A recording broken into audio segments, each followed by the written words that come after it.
A very warm good morning to all of you. Take out your English literature book and open page number 66. Kids, today I am going to explain you a new poem named White Windows, written by James Stephens. In this poem, the poet is telling you about the moon's behavior and its beauty. First of all, let's recite the poem. The moon comes every night to peep through the window where I lie.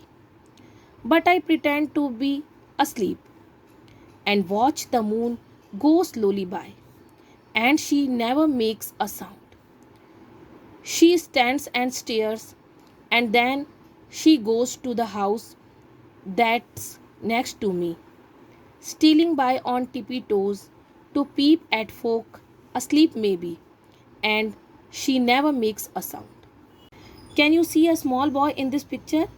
So the poem is about his thoughts. He thinks, the moon comes every night to peep through the window where I lie. ये छोटा सा boy क्या सोचता है कि जहाँ पर मैं लेटा हुआ होता हूँ उस विंडो से एवरी नाइट मून मुझे आकर झांकता है. Peep means look at something quickly and secretly. Moon every night को आता है और मेरी विंडो से मुझे झांक कर देखता है. But I pretend to be asleep. लेकिन मैं सिर्फ सोने का नाटक करता हूँ. Pretend to be asleep means act as if you are sleeping. सिर्फ एक्टिंग करता हूँ सोने की. मैं सोया हुआ नहीं होता हूँ. मैं मून को देखता हूँ कि वो मुझे कैसे झांक रहा है मेरी खिड़की से. And watch the moon go slowly by. और मून को धीरे धीरे जाता हुआ देखता हूँ. And she never makes a sound. और वो बिल्कुल भी साउंड नहीं करता है. Here she is stands for moon. She किसके लिए यूज़ किया गया है? आपने इंग्लिश ग्रामर में प्रोनाउन पढ़ा है. यहाँ शी मून के लिए यूज़ किया गया है. And she never makes a sound. और वह बिल्कुल आवाज़ नहीं करती है. कौन? मून बिल्कुल भी आवाज़ नहीं करता है. वो स्लोली स्लोली उसकी खिड़की से दूसरे की खिड़की पे चला जाता है. She stands and stares. वह थोड़ी देर रुकता है और मुझे घूरता है. Stares means looks at something for a long time. Stares का मतलब होता है किसी को घूरना. She stands and stares. वह रुकता है कहाँ? उसकी खिड़की पर. देखो मून है ना यहाँ पे. मून रुकता है, उसे घूरता है. And then she goes. और फिर वो चला जाता है. To the house that's next to me. और मेरे नेबर हाउस के पास जो उसके पड़ोस में दूसरे हाउस हैं वहाँ चला जाता है. Stealing by on tippy toes.